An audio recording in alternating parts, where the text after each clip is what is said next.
Mesmo o Brasil tendo uma das piores taxas de analfabetismo na América do Sul, o presidente Michel Temer suspendeu o programa Brasil Alfabetizado. Estados e municípios deixaram de receber verbas do governo federal para ensinar jovens e adultos a ler e escrever. O corte do programa prejudica diretamente mais de 13 milhões de analfabetos no país, 8% da população acima de 15 anos. Veja na reportagem de Caroline Monteiro. Enquanto ainda era interino, o governo Temer parou de repassar verbas para estados e municípios manterem o Programa Nacional de Combate ao Analfabetismo, o Brasil Alfabetizado, e bloqueou o acesso ao sistema de matrícula para novas turmas. Para esses especialistas em educação, a decisão mostra que o novo governo não reconhece políticas sociais como investimento, e sim como gasto. Era o programa que existia de alfabetização de jovens e adultos, de educação de jovens e adultos, e hoje a gente se vê sem um programa voltado a essa população. O Ministério deveria estar propondo era um aperfeiçoamento do programa e não o fim das inscrições do programa. Ou seja, é nitidamente corte de um programa estratégico. O Brasil é uma vergonha, um país como o nosso, ter 14 milhões de analfabetos. No Twitter, o ministro da Educação, Mendonça Filho, afirma que o programa não foi interrompido.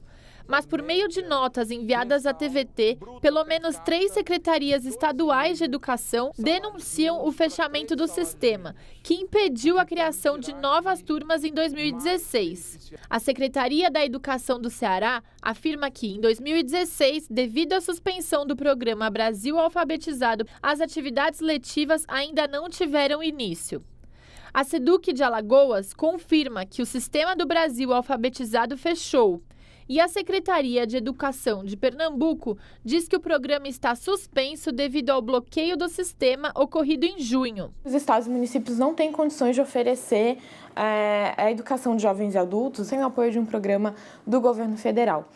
O ministro comentou no Twitter, faz uns 2 dias, sobre a grande quantidade de analfabetos e analfabetos funcionais no Brasil, mas ele não colocou nada definitivo e não deu nenhuma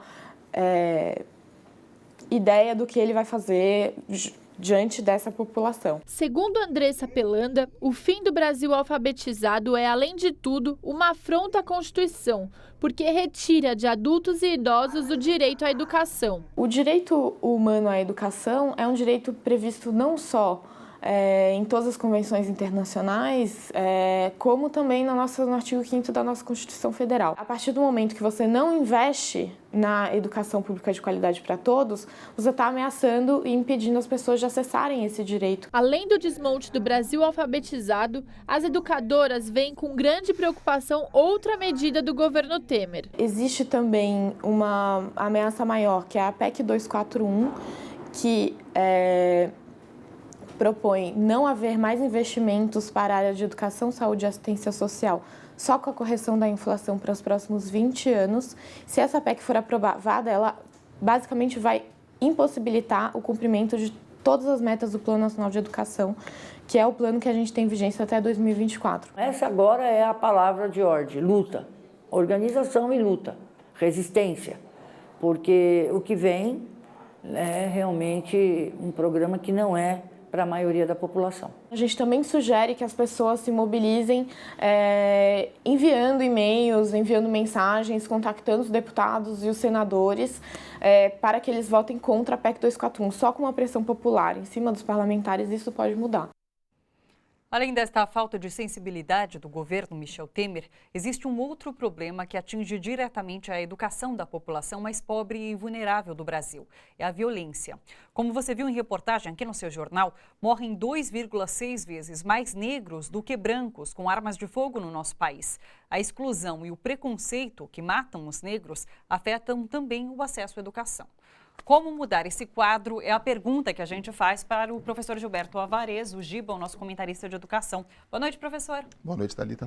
Professor, explica para a gente, é possível mudar essa realidade? É possível mudar, como a própria reportagem disse, através de vários programas sociais. No caso dessa questão do analfabetismo, Thalita, tem uma parte da população brasileira que, se você não tem nenhum tipo de programa social, as condições de vida dessa população mudam muito e muito rapidamente. Sim. Nós ainda temos 13 milhões de brasileiros acima de 15 anos que não conseguem escrever nenhum bilhete. Né? Isso é o mínimo para que esse jovem consiga, por exemplo, acessar o mundo do trabalho e ter melhores condições de vida. No caso da violência, é claro e evidente que melhoria da condição de vida, não só em relação à educação, mas em relação à moradia, em relação a saneamento, isso diminui a violência por si. O Brasil, nos últimos 3 anos, colocou nas universidades 150 mil negros, por exemplo. Desses 150 mil negros, 50% estão financiados pelo FIES. E 52,1% de negros estão no ProUni. Ou seja, acessar a universidade para essa população negra é sim motivo não só de inclusão social, mas de diminuição de violência, de forma indireta, porque você dá mais condições para essa população e indiretamente ajuda na diminuição da violência. E nesse contexto, como as políticas de cotas são importantes?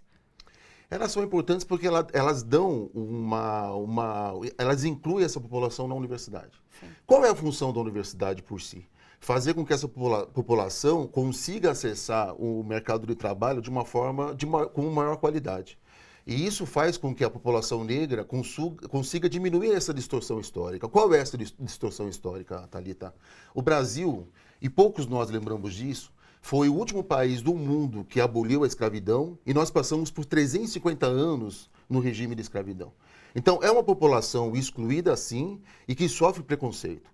E só reconhecendo essas distorções históricas e fazendo com que a população negra consiga acessar a universidade, que nós vamos conseguir encarar de frente essas distorções e fazer com que essa população consiga acessar boas escolas e bons empregos. E as universidades federais, elas são protagonistas para acabar com essas distorções históricas, é isso? Ontem saiu uma notícia dizendo que as 63 universidades federais, elas hoje distribuem mais vagas pelo sistema de cotas do que pelo sistema de livre concorrência.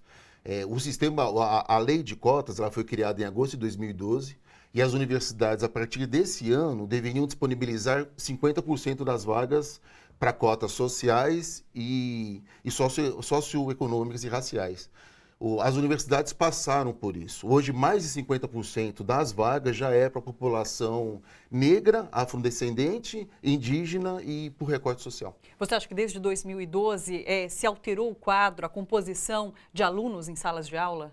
É inegável, não só da população negra, mas da população pobre. Hoje é muito comum nós vermos nas periferias jovens, engenheiros, médicos, advogados se formando.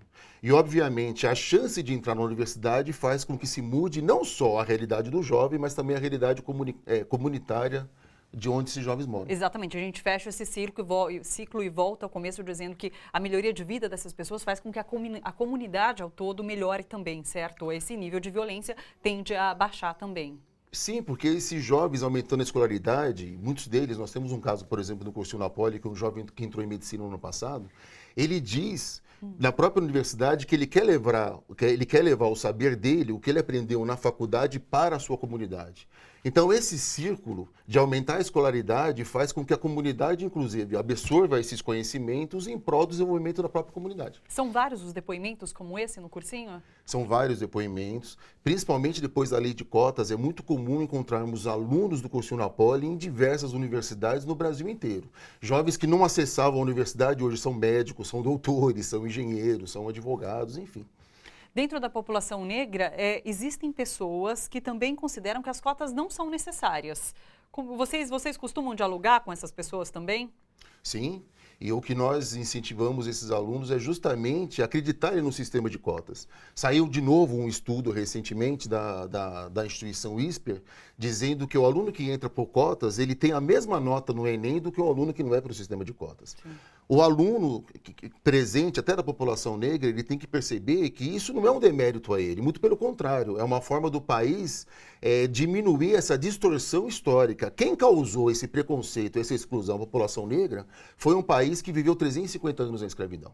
Então é legítimo que essa população use sim um sistema de cotas e a gente incentiva isso. E a conscientização tem que ser frequente em relação à importância do sistema de cotas. Sim, frequente, e ela deve ser incentivada. Nós estamos só só no começo. Não é só colocar a população negra na universidade. Nós temos que acabar com a exclusão e preconceito também no mercado de trabalho. Então, nós estamos no início desse processo. O que foi dito na reportagem é muito importante. Nós não temos agora que diminuir ou excluir todo esse aparato de políticas de inclusão social. Muito pelo contrário, o Brasil, nos últimos 12 anos, ele começou esse processo e nós devemos ir até o fim. Aprofundar, né? Tá Aprofundar certo. cada vez mais. Giba, muito obrigada pela sua presença. Obrigado. Até semana que vem. Até semana que vem.